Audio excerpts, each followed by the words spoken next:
Good morning sir, good afternoon sir. Good afternoon भाई। Good afternoon sir. कहाँ आ गए? Good afternoon sir. कहाँ आ गए थे बताओ जरा।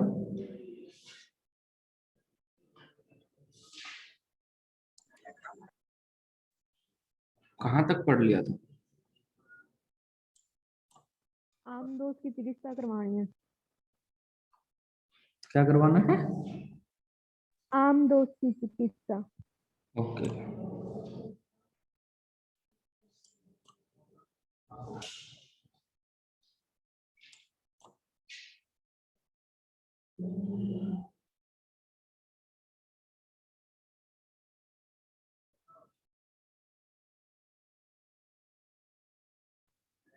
चैप्टर निकाल लेते हैं फिर से।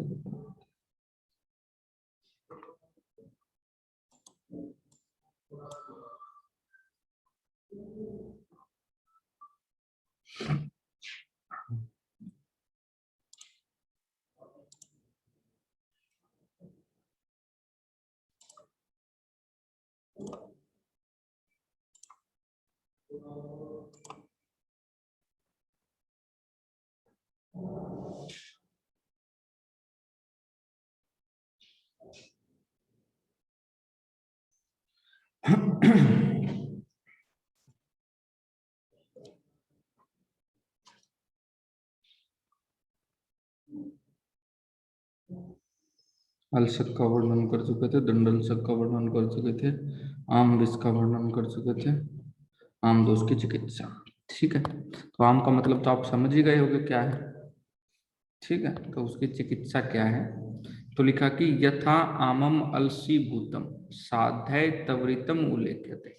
जब आम दोष अलसी भूत हो गया हो, यानी अलसक हो गया हो, अलसक के रूप में परिणित हो गया हो, तो साध्यम साध्यता के लक्षणों से युक्त हो, जब वो साध्य हो त्वरित, तब उसको जो है उल्लेखित क्या करना चाहिए?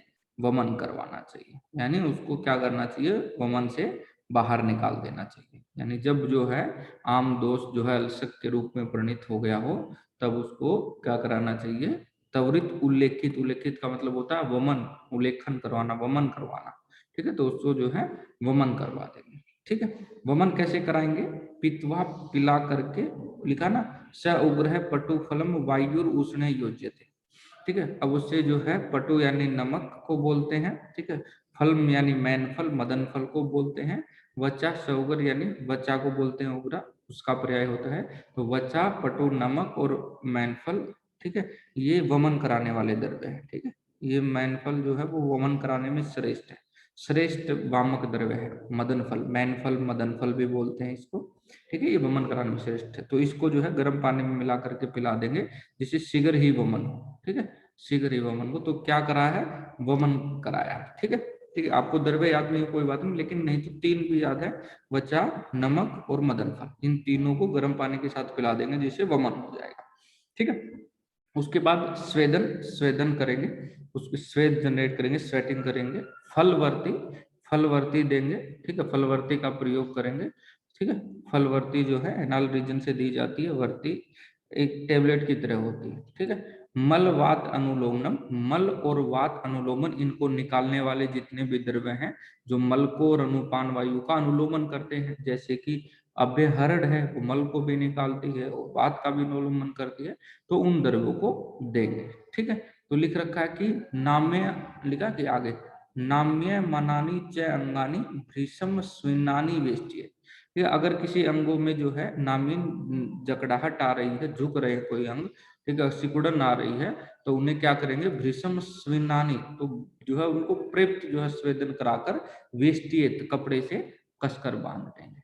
ठीक है, वो जो है वो कसकर जो है कपड़े को बांध देंगे। तो ये आम दोष की चिकित्सा। तो आम दोष की चिकित्सा में आपको जो याद करने वो 3 वर्ड है, एक वमन, ठीक है, स्वेदन और फलवर्ती। ठीक है, ये 3 चीजें बताई हैं आम दोष की चिकित्सा में, वमन का प्रयोग, स्वेदन कराना और फलवर्ती। ठीक है, फलवर्ती एक ऐसी वर्ती होती है, वर्ती या वर्ती, जो गुदा मार्ग से दी जाती है। ठीक है, एनाल रीजन से दी जाती है, जो विरेचन कराने में सहायक होती है। ठीक है, नेक्स्ट देखो पार्षणी दाह। ठीक है, पार्षणी दाह दहन कर्म का प्रयोग करते हैं चिकित्सा में, पार्षणी एडी को बोलते हैं। ठीक है, ऐसा समझ लेंगे। तो विसूचिकाम अतिवृदा, यदि विसूचिका रोग, यहाँ हैजा लिखा लेकिन हैजा होता नहीं, ठीक है, कई लोग उसको हैजे से कोरिलेट करते हैं।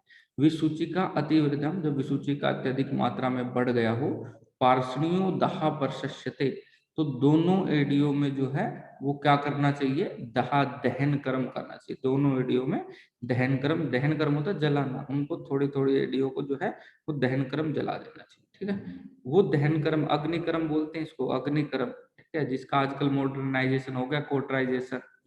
ठीक है, तो ये आएगा आगे कितने अग्निकर्म होते हैं, किस प्रकार करते हैं, सारी चीजें। ठीक है, तो ये जो है, और आप अग्निकर्म अगर आपको देखना कैसे होता है आयुर्वेद में अग्निकर्म, तो यूट्यूब पे आप देख सकते हो जाके, कि आपको ये लगता हो कि अरे अग्नि से कैसे जलाते हैं, तो ये अग्निकर्म होता है। ठीक है, जाकर के आप डिटेल समझोगे क्या होता है, आगे पूरे चैप्टर है अग्निकर्म पे। ठीक है, तो एडियो में जो है दहन कर्म करने से जो है विसूचिका शांत हो जाती है, या फिर तद है उपवासने में विरिक्त उपचार्य, या फिर उपवास करा के विरक्ति की भांति जो है इसका, विरेचन की भांति इसकी चिकित्सा करें। ठीक है, अन्य उपचार, अन्य कौन से उपचार हैं, तो लिखा है कि तीव्रे अर्थे अपि न अजीर्णे पिबेत शूल घनम औषधम।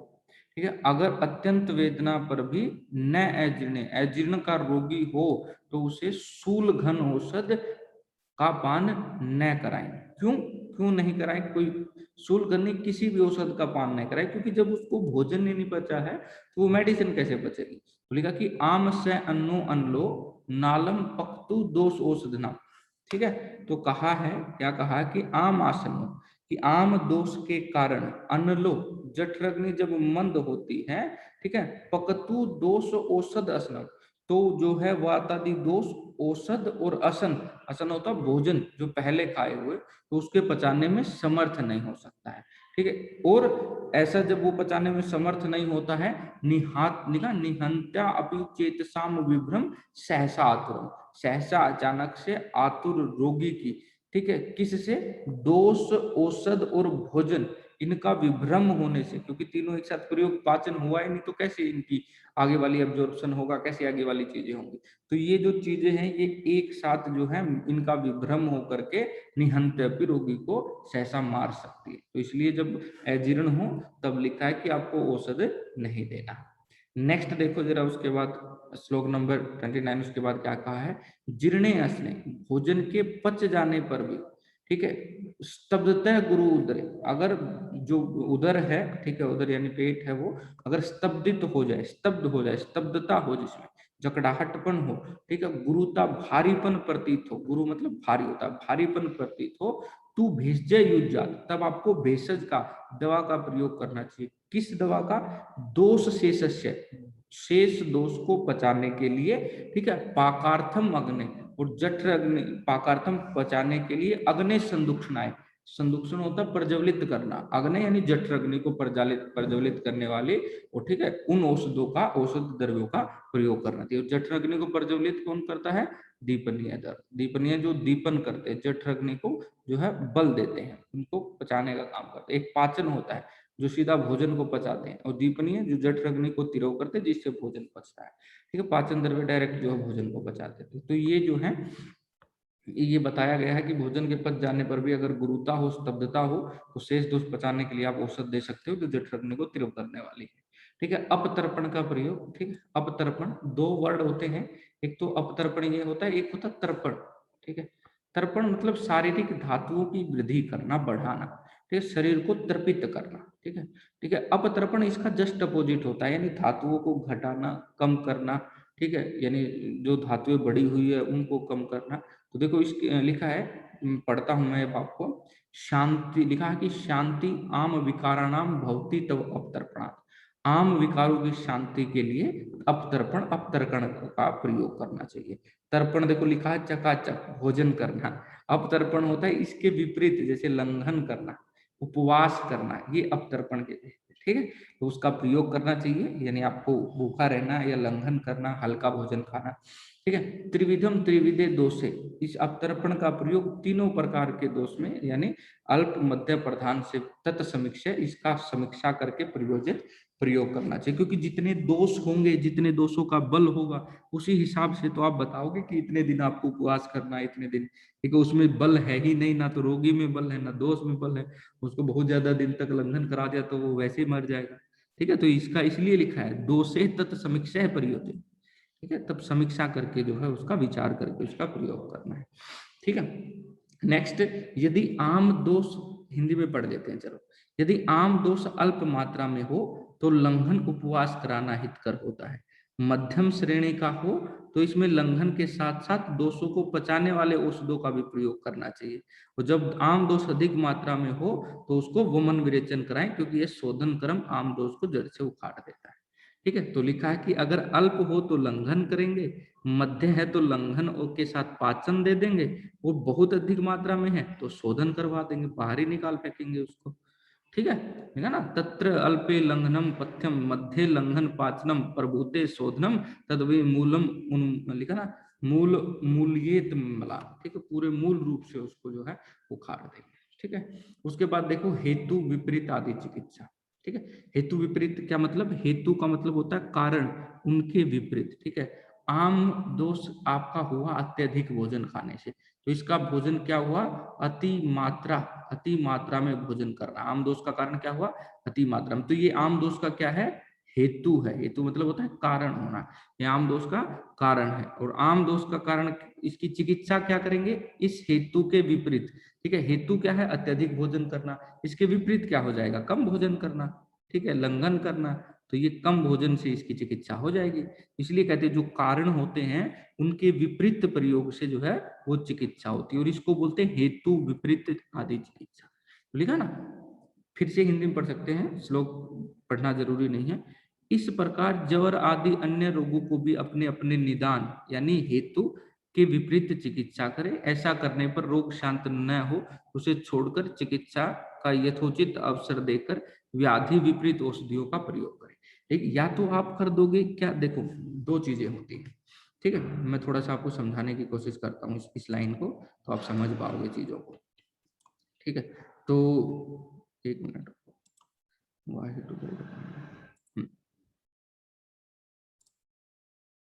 देखो 2 चीजें होती हैं। तो आपने एक, मान लो कि किसी को ज्वर है, ठीक है, ज्वर यानी फीवर है किसी को।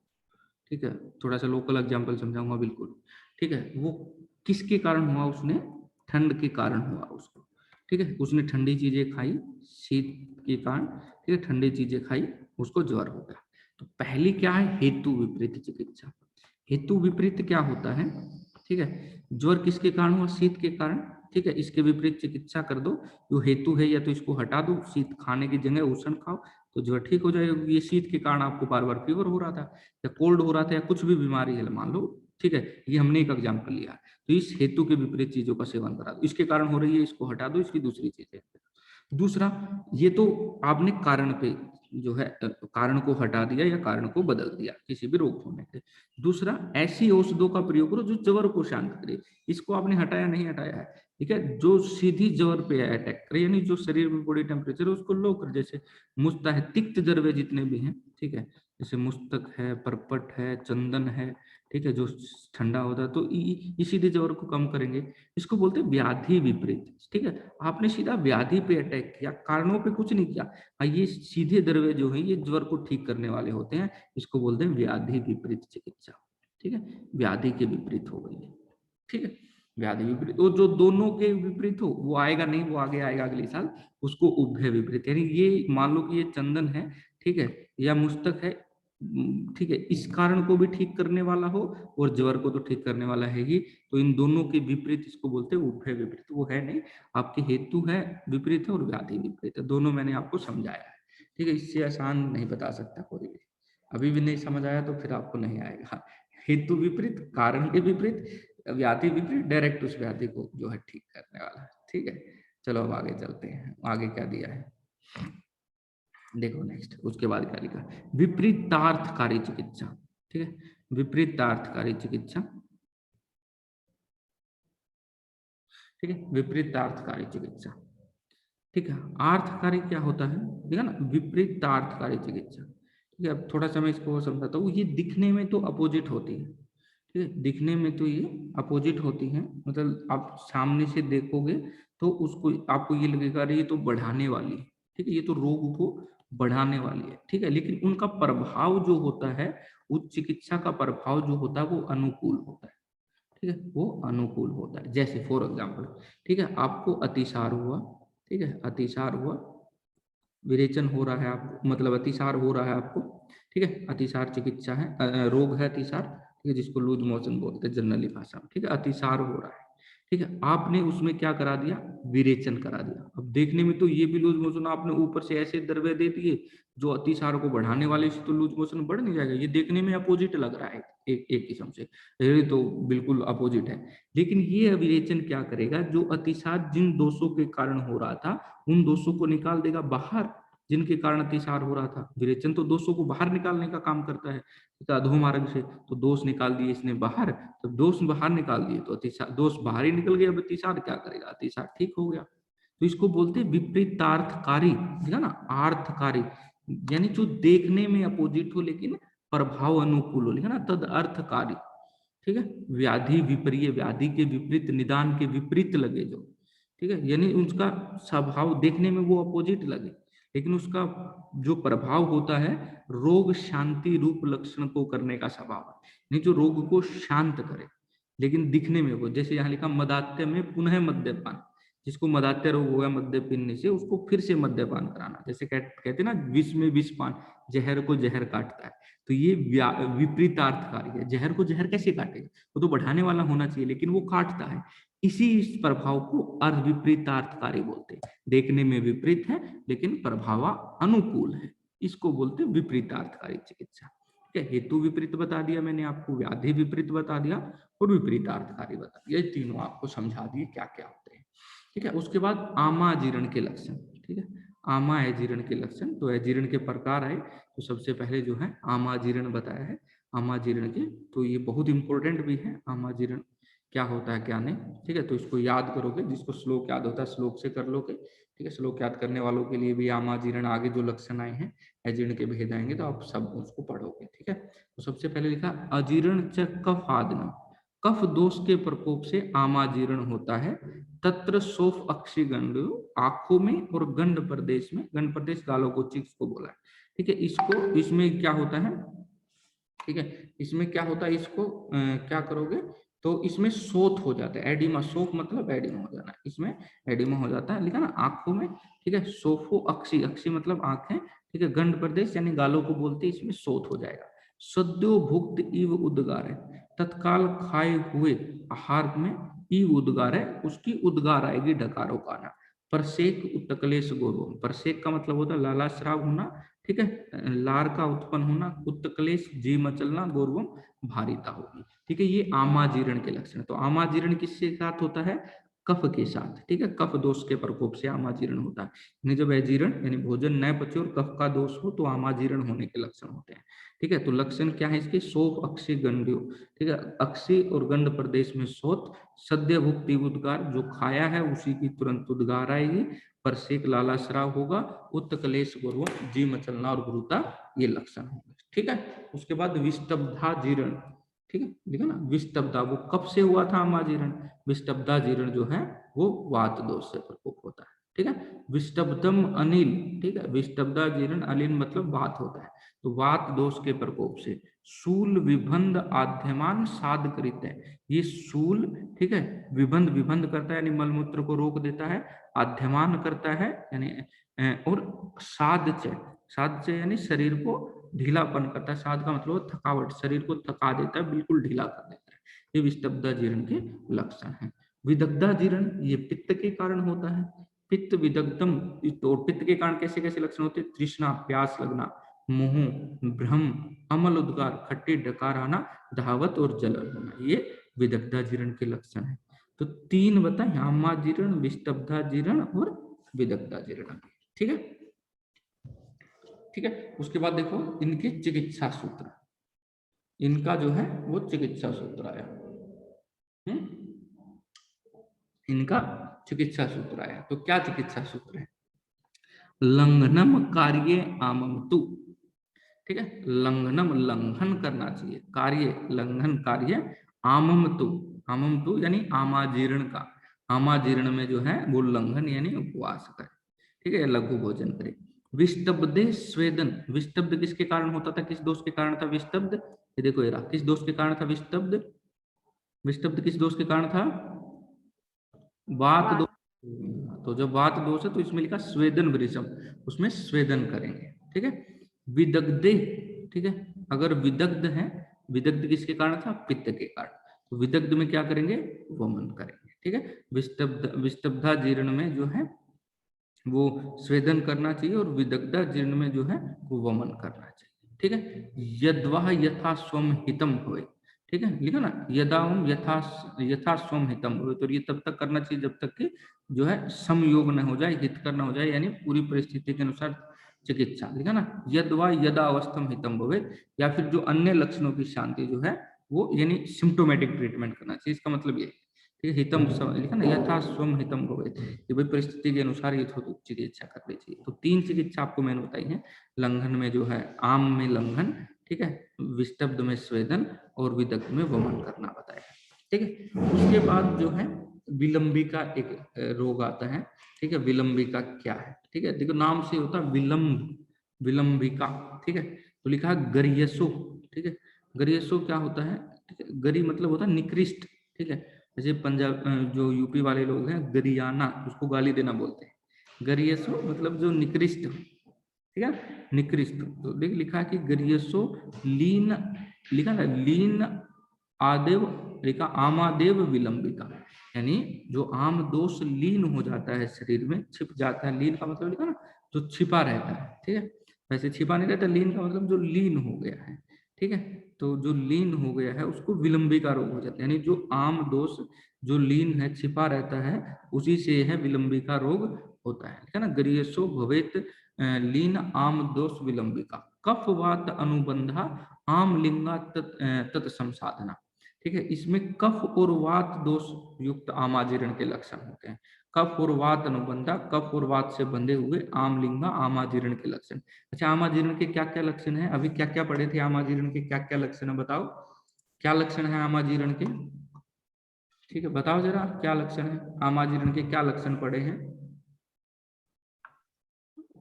अंकुर बालक पर शोथ, अक्षी और गंड प्रदेश में शौथ होना, शोथ होना।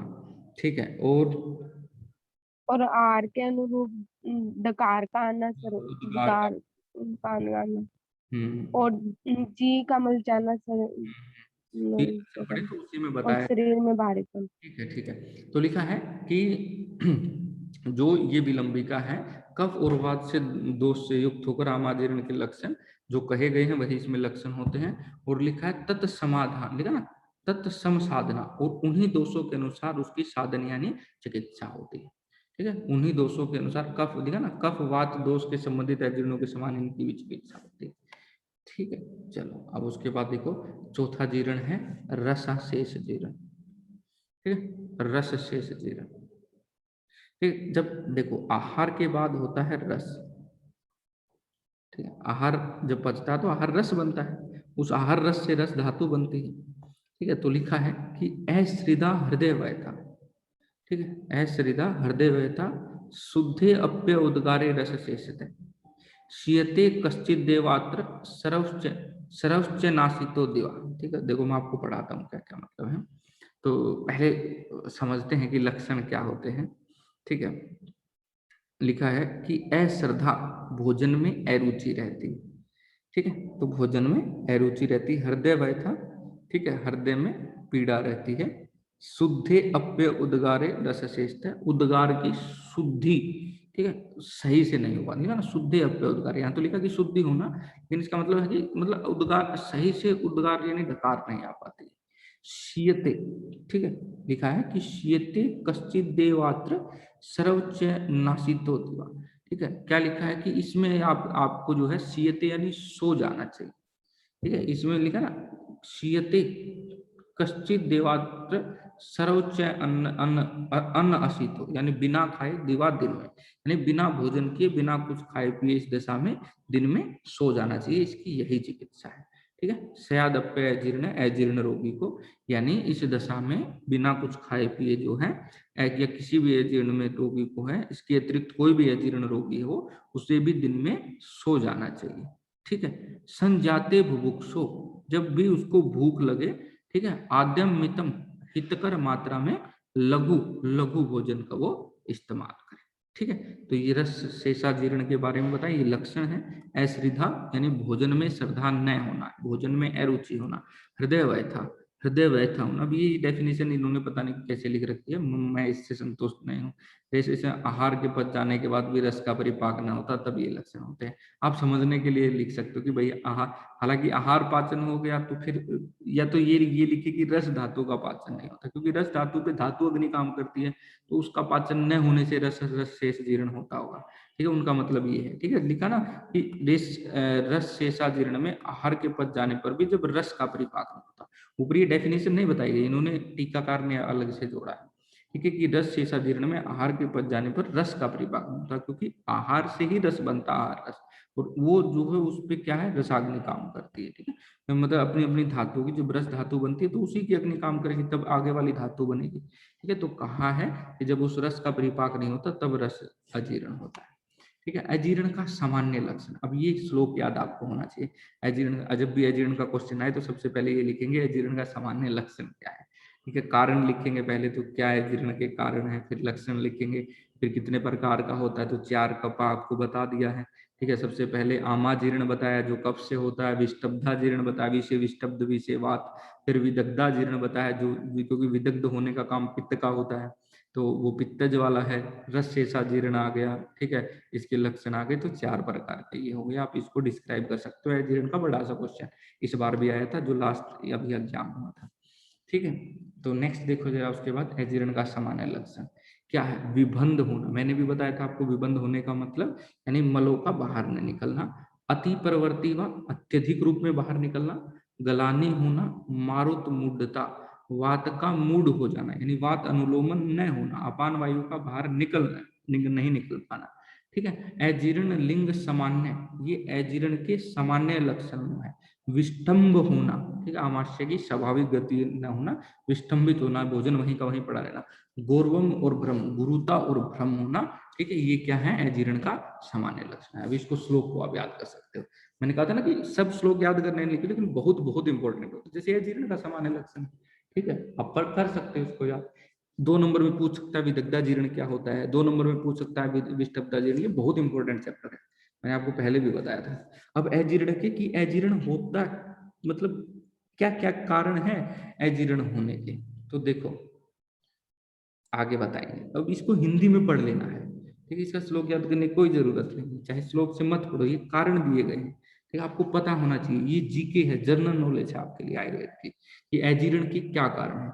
तो देखो हिंदी में पढ़ता हूं मैं, कि केवल अत्यधिक मात्रा में खाया हुआ आहार ही आम दोष का कारण नहीं होता, अपितु इसके अन्य कारण है, जैसे द्विष्ट यानी जिसे खाने की इच्छा न हो, विष्टम्भ कारक जला हुआ आम गुरु भारी भोजन कर ले, रुक्ष रूखा स्नेह रहित भोजन कर ले।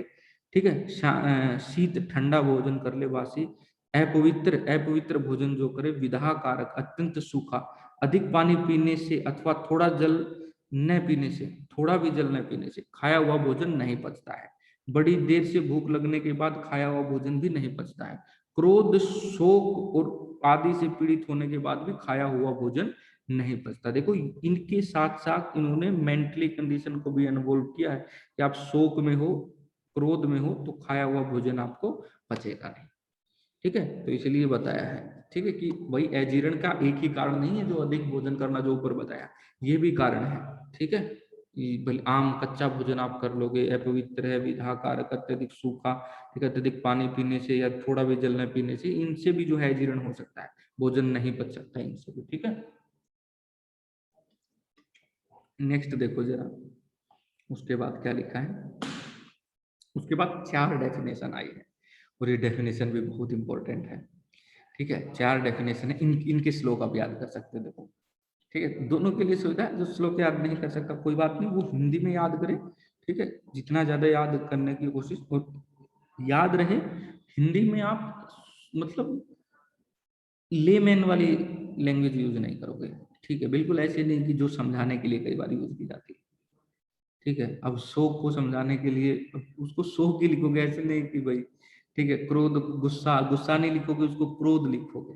ठीक है, ऐसे लेमैन वाली लैंग्वेज नहीं लिखनी है आपको। ठीक है, फिर देखो समअसन, ठीक है, पथ्य, पथ्य के बारे में आप बताया, इसमें भी लिखा हुआ पथ्य हितकर होता है, जो आपके लिए हितकर हो, आपके लिए अच्छा, उसको पथ्य बोलते हैं। अपथ्य जो अहितकर हो। तो लिखा है मिश्रम, मिश्रित करके, पथ्य अपथ्य च भुक्तम समअसनम मतम।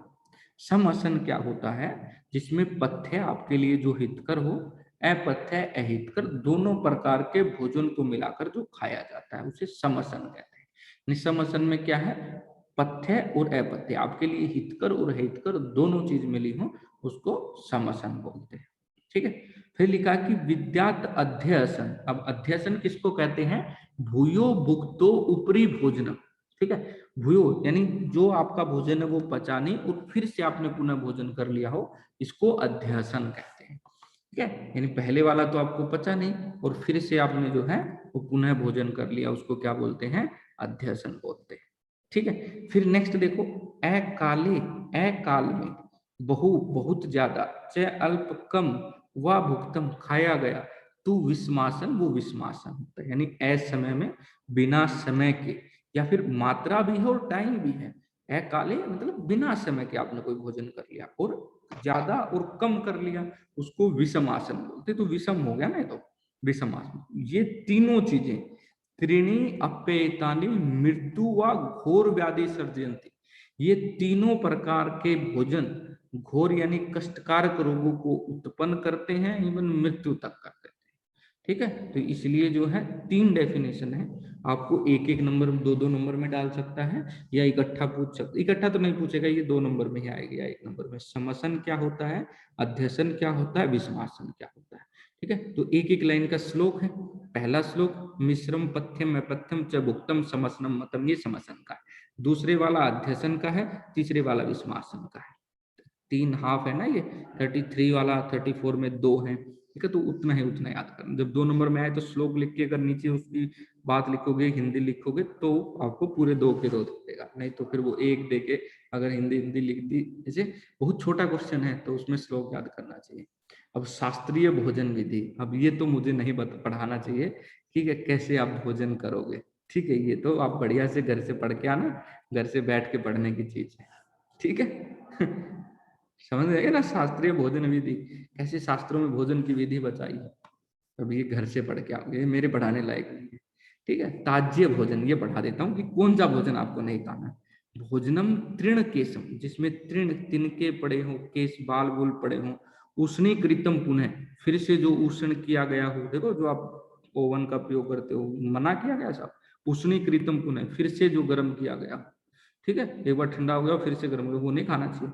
जिसमें शाक, ठीक है, कुत्सित लिखा ना, शाक, शाकव अन्नम भ्यूष्टम अति उष्णम लवणम तज्जे, और जो अत्यधिक उष्ण, अत्यधिक गर्म हो, लवण नमकीन तज्जेत, उनको त्याग देना चाहिए। उष्ण, अत्यधिक उष्ण वीर्य हो, अत्यधिक गर्म हो, ठीक है, अत्यधिक लवण पड़ा हो, ऐसे भोज्य पदार्थ को परित्याग कर देना चाहिए।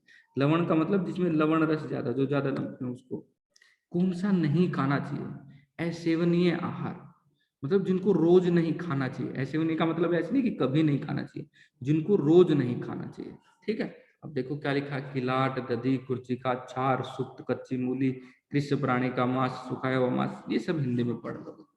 ठीक है, ये वैसे ये वाला सेवनीय आहार जो आप रोज खा सकते हो, जो आप हर रोज खा सकते हो। साली धान्य, गेहूं, जौ, साठी, जांगल देश के प्राणियों का मांस रस, जीवंती, मुलायम मूली, ठीक है, नव मूली, ठीक है। कच्ची मूली जो है वो त्रिदोष नाशक होती है, दोषों का नाश करती है। और पकी मूली, पकी हुई जो मूली होती है वो त्रिदोष कोपक होती है। ठीक है, हरित की आप खा सकते हो, बथुआ, आंवला, मुनक्का, ये हर रोज खाने वाले द्रव्य हैं। दुग्ध, मधु, दाड़िम, सेंधा नमक, इनको रोग। ठीक है, रात में सेवनीय पदार्थ, ठीक है, तो लिखा है कि त्रिफला, त्रिफला का सेवन, मधु सर्पी सीफी, मधु और घी में मिला करके, निशी रात्रि में नेत्र बलायच, नेत्र को बलवान करने वाला, नेत्र शक्ति बढ़ाने वाला होता है। स्वस्थ अनुवर्ती कृत, और जो द्रव्य स्वास्थ्य की रक्षा करने वाला हो, रोग छेदन क्रम, रोग नाशक हो, चाहिए उसका भी आप निरंतर और रात को सेवन कर सकते हैं। ठीक है, अब नेक्स्ट देखो जरा उसके बाद अन्य पदार्थों को खाने की विधि। ठीक है, क्या पदार्थ आपको पहले खाना चाहिए, क्या लास्ट में खाना चाहिए, ये मेरे पढ़ाने की चीज नहीं है। ठीक है, ये आप तुम पढ़ सकते हो। भोजन के पहले कौन सा रस लेना है, अंत में कौन सा रस लेना है, ये सब बताए गए। ठीक है, तो कल हम यहाँ से पढ़ेंगे 46 से। ठीक है, आमाशय के 4 भाग। ठीक है, तो आपका पेट में जो वो है उसके 4 भाग होने चाहिए। ठीक है, देखो बताएगा 2 भाग अन्न के लिए, दाल, भात, रोटी, सब कमरे बने हुए हैं आपके पेट में, तो 4 भाग हैं उसके। तो 1 भाग में आपको भरना है ये, 2 मतलब 2 भागों में आप ये भर सकते हो। तो उसके बाद तीसरा भाग जो है दूध, कांजी आदि से भरें। चौथा भाग को छोड़ दें ताकि सारी क्रिया हो जाए आपकी, ठीक है, फिजियोलॉजिकल एक्टिविटी सही से होती रहे। ठीक है, तो ऐसे आएगा, कल पढ़ेंगे।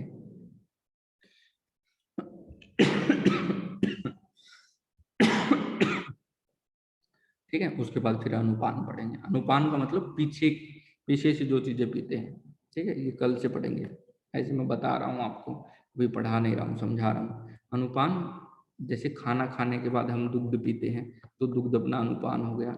जैसे कोई भी औषध है, जैसे कि कोई गोली है तो टैबलेट है, या फिर कोई पीने वाली जैसे पानी के साथ लेते हैं तो उसका जल, उसका अनुपान हो गया। अनुपान, अनु मतलब पीछे, पान मतलब पीना। ठीक है, बताया गया है कि ये भोजन खाओगे तो इसके पीछे ये पीना चाहिए। ठीक है, वो सारी चीजें बताई गई।